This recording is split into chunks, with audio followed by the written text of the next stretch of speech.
मिळवण्यासाठी मोठी आंदोलन देखील बीडमध्ये होणार नाही, होणार आहे आता सगळे. काय वंजारी समाज सुद्धा आता आंदोलन चालू होईल. वंजारी समाजाचं आंदोलन म्हणजे आक्रमक आंदोलन असतं आहे. वंजारी समाजाचं आंदोलन हे महाराष्ट्रातले सगळे लोक बघतात.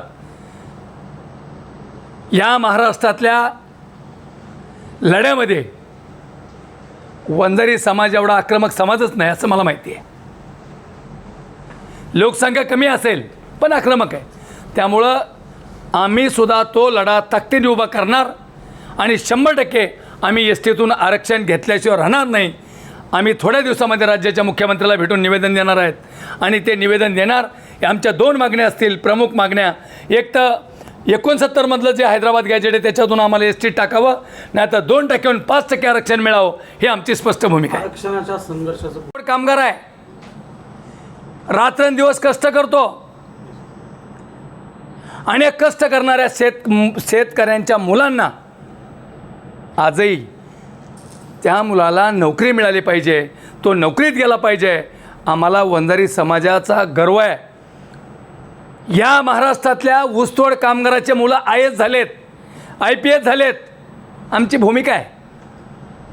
राजकारणाच्या पद्धती होईल, परंतु महाराष्ट्रातल्या ऊसतोड कामगाराच्या मुलांना नोकरी मिळाली पाहिजे, शेतकऱ्याला नोकरी मिळाली पाहिजे, त्या कष्टकऱ्याला नोकरी मिळाली पाहिजे. एक पालक एका मुलाला नोकरी करण्याच्या मध्यापर्यंत त्याचं शिक्षण होईपर्यंत 20 ते 25 लाख रुपये एक पालक खर्च करतो आणि एवढे पैसे खर्चूनसुद्धा त्याला नोकरी मिळत नाही. आमची भूमिका आहे या महाराष्ट्रामध्ये 2%हून 5% आरक्षण आम्हाला NTमध्ये मिळालं पाहिजे, ही आमची भूमिका आहे. नसता हैदराबादचं गॅजेट आम्हाला STमध्ये टाकलं पाहिजे, ही आमची भूमिका आहे. महत्त्वाची गोष्ट, हे नेमप्लेट तर लावलीच पाहिजे. पोलिसाची नेमप्लेट असलीच पाहिजे. साधं एखाद्या मुंबईला जरी गेलं आणि एखाद्या पोलिसाने अशी नंबर प्लेट जरी केली तरी त्यांना सरळ करावं लागते. पोलिसाची नेमप्लेट ही लावली पाहिजे. ही अगदी पोलीस आहे. तुम्ही पोलीस आहात आणि पोलिसांनी जर नंबर प्लेट लावली नाही तर या बीड जिल्ह्याच्या जनतेने करायचं काय? आडनावाचा विषय हा जो आहे तो महत्त्वाचा आहे या ठिकाणी. काय वाटतं? नाही, आडनावावर तुम्ही तर करूच नाही अशी माझी भूमिका आहे. आडनाव हे प्रत्येकाचं नाव त्यांनी ते लावलंच पाहिजे, आडनाव लावलं पाहिजे, ही भूमिका स्पष्ट आहे. नाव बी पाहिजे, आडनावसुद्धा पाहिजे. काय कारण आहे? आणि एक सांगतो, पोलिसाच्या पुढं कुणी नाही. या महाराष्ट्रामध्ये मुंडेसाहेब गृहमंत्री असताना या महाराष्ट्रातली पुरी दहशत बंद केली. मग SP साहेब आहेत, SP साहेबांनी भूमिका घेतली पाहिजे की आपण सगळ्यांनी ह्या नंबर प्लेट लावल्या पाहिजेत. आणि पोलिसांनी जर नंबर प्लेट लावल्या नाही तर याचं दुर्दैव एक आहे की पोलीस जर एवढे भेट असले तर जनतेने काय करावं? या राज्यातले म्हणजे बीडच्या SP साहेबाला माझी विनंती आहे, कळकळीची विनंती आहे, साहेब ह्या जिल्ह्यातल्या पोलिसाला नाव आणि त्याचा आडनाव लावण्याची परमिशन द्या. आणि समाज तुमच्या पुढं हा कुणीच काही नाही. जनता ही जनता असते आणि पोलीस हा पोलीस असतो. तुम्ही अधिकारी आहात. तुमच्यामुळं आम्ही या जिल्ह्यामध्ये साबित आहोत किंवा सुरक्षित आहोत. आणि तुम्हीच जर तुमचे नाव आणि आडनाव लावायचं बंद केलं तर आम्ही राहायचं कसं? हा सुद्धा ह्या जिल्ह्याचा प्रश्न आहे. याला कोण कारणीभूत आहे असं तुमच्यामध्ये? नाही, मला तर अगदी स्पष्ट भूमिका आहे. म्हणजे या जिल्ह्यामध्ये नाही, महाराष्ट्रामध्ये ज्या पद्धतीने आरक्षणावर बोललं जातं, ज्या पद्धतीने तरुणाचे डोके भडकेले जातात, ज्या पद्धतीने त्यांच्या डोक्यात त्या पद्धतीचं रचलं गेलं जातं. आत्ताच्या तरुण पोराला असं वाटतं की मी काहीतरी TVवर येतो आहे का, मी काही होतो आहे का, मी कुठं दिसतो आहे का, अशा पद्धतीचं ज्या पोरांच्या तरुणाच्या डोक्यात घुसलं आहे त्याच्यामुळं खऱ्या अर्थाने हा संघर्ष पेटत चालला आहे. मी तरुण पोरांना विनंती करेल, बाबाओ, आपले वडील काय करतात बघा, आपली आई काय करते बघा, आपले आईवडील किती कष्ट करतात ते बघा. आणि हे सगळं होत असताना ज्या पद्धतीने आपले डोके भडकले जातात, आपला संघर्ष पेटला जातो, तरुण पोरं कुठंतरी दिशाहीन होतात, त्यांच्यावर गुन्हे दाखल केले जातात, हे फक्त तरुणच आहे. आणि हे जे आरक्षण करतात जे कुणी असतील, मराठा असतील, ओबीसी असतील, कुणी असतील, यांना माझी विनंती आहे, अरे भावांनो, तुम्ही आरक्षणाचा लढा घेऊन चाललात, पण तरुणाचे डोके भडकू नका. ह्या तरुणाला, ह्या गोरगरीब जनतेच्या जे कष्टकरी आहेत, जे ऊसतोड कामगार आहेत, त्या कुटुंबाला न्याय देण्याचं काम करा. अशा पद्धतीने जर तुम्ही डोके भडकवण्याचं काम केलं तर नक्कीच बिलकुल 100% संघर्ष झाल्याशिवाय राहणार नाही.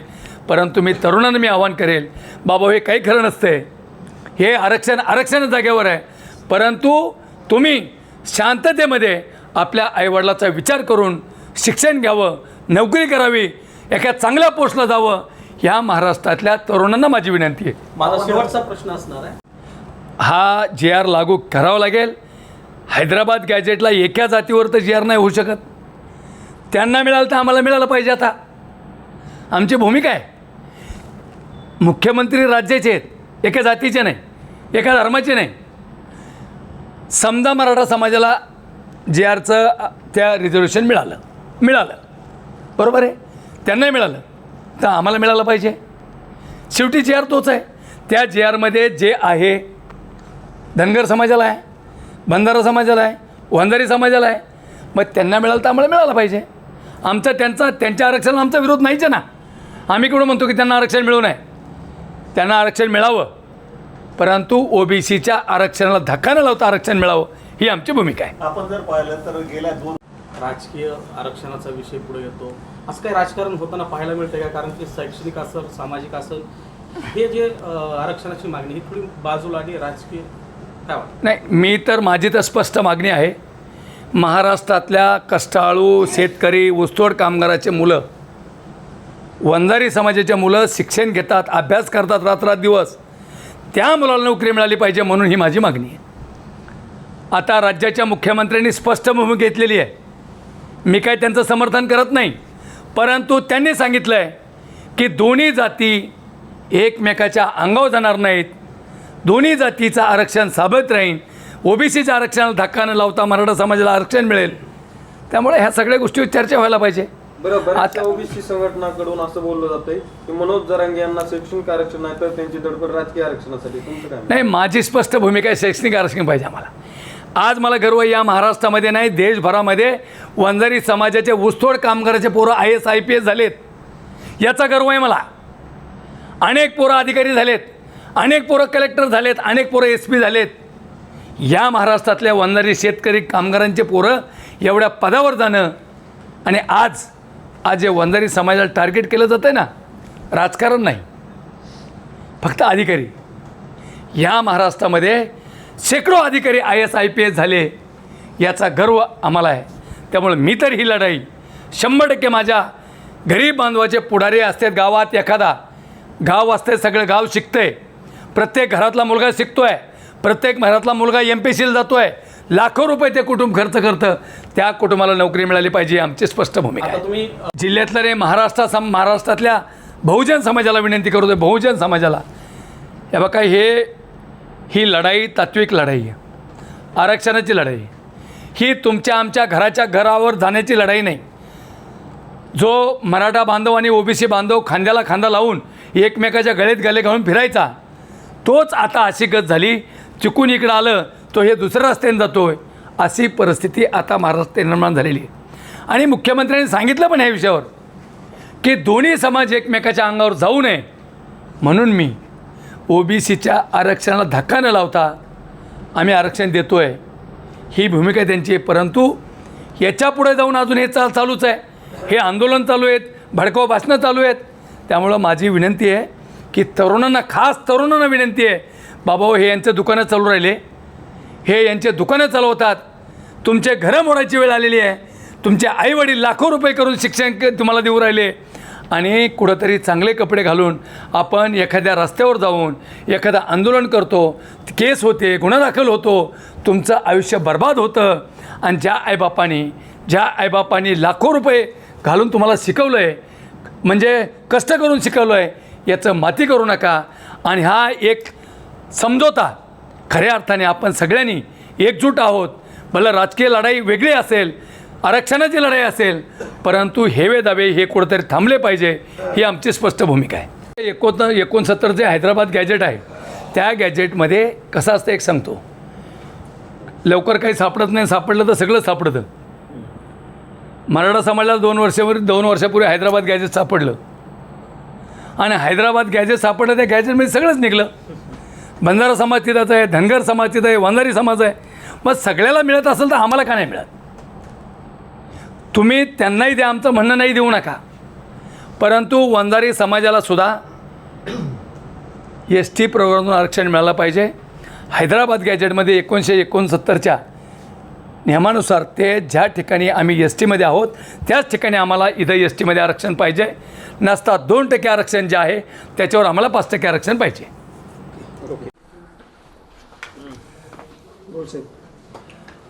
महाराष्ट्रामध्ये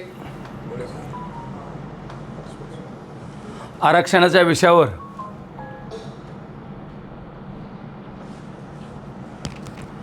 प्रत्येक जातीच्या वेगळ्या पद्धतीचं आरक्षण मागणी करत असताना अशाच पद्धतीने हैदराबाद गॅजेट 1969च्या गॅजेटमध्ये वंजारी समाज हा STमध्ये आहे आणि STमध्ये असल्यामुळं वंजारी समाजाची सुद्धा मागणी आहे. हा वंजारी समाज हा भटकविमुक्त आहे, मोलमजुरी करून खाणारा समाज आहे, कष्टाळू समाज आहे, ऊस तोडणारा समाज आहे. त्यामुळे 1969 साली जे गॅजेट झालं त्या गॅजेटमध्ये हैदराबाद गॅजेट, त्या गॅजेटमध्ये वंजारी समाज हा ST प्रवर्गात असल्यामुळं महाराष्ट्रामध्ये वंजारी समाजाला STमध्ये आरक्षण मिळालं पाहिजे ही आमची स्पष्ट भूमिका आहे. किंवा महाराष्ट्रामध्ये आम्हाला 2% आरक्षण आहे. मी कष्टकऱ्यांच्या गोरगरीब मुलांच्या नोकरीसाठी हा विषय घेतो आहे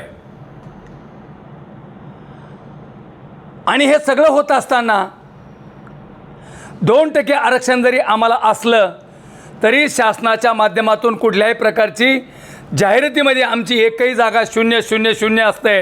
आमच्या 2% सुद्धा जागा त्या ठिकाणी मिळत नाहीत.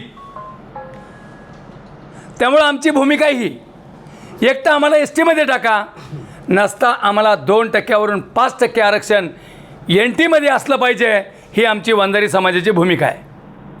आमचा कुणाच्या आरक्षणाला विरोध नाही, परंतु 1969मध्ये जे गॅजेट झालं हैदराबाद गॅजेटमध्ये जे आम्ही वंजारी समाज STमध्ये आहोत तोच समाज आम्हीसुद्धा आहेत आणि महाराष्ट्रामध्ये आम्हाला STमध्ये टाकलं पाहिजे ही या महाराष्ट्रातल्या तमाम वंजारी समाजाच्या गरीब जनतेची, कष्टकऱ्यांच्या, ऊसतोड कामगारांची मागणी आहे.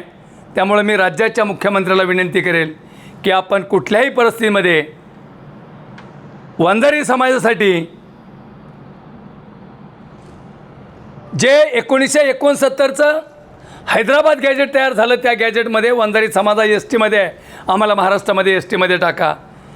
नसता 2% आरक्षण 1992मध्ये 2% आरक्षण लोकनेते मुंडे साहेबाच्या माध्यमातून आम्हाला मिळालेलं आहे आणि ते होत असताना आज आम्ही त्याच्यापेक्षा 3 पट झालो आहे आणि त्याच्यामुळं आमचंसुद्धा 2%वरून 5%वर आमचं आरक्षण मिळालं पाहिजे ही आमची स्पष्ट भूमिका आहे.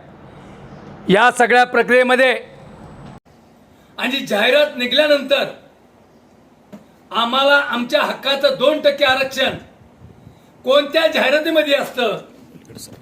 दिवस अभ्यास करणारे पोरं फक्त आणि फक्त आरक्षणाअभावी आम्ही बाजूला असतो. हजारो पोरं, लाखो पोरं शिकून पार ग्रॅज्युएशन करून मुलांना नोकरी मिळाली पाहिजे आणि ती हक्काची नोकरी असली पाहिजे. आज मला गर्व वाटतो की ह्या महाराष्ट्रामध्ये शेतकऱ्याचे पोरं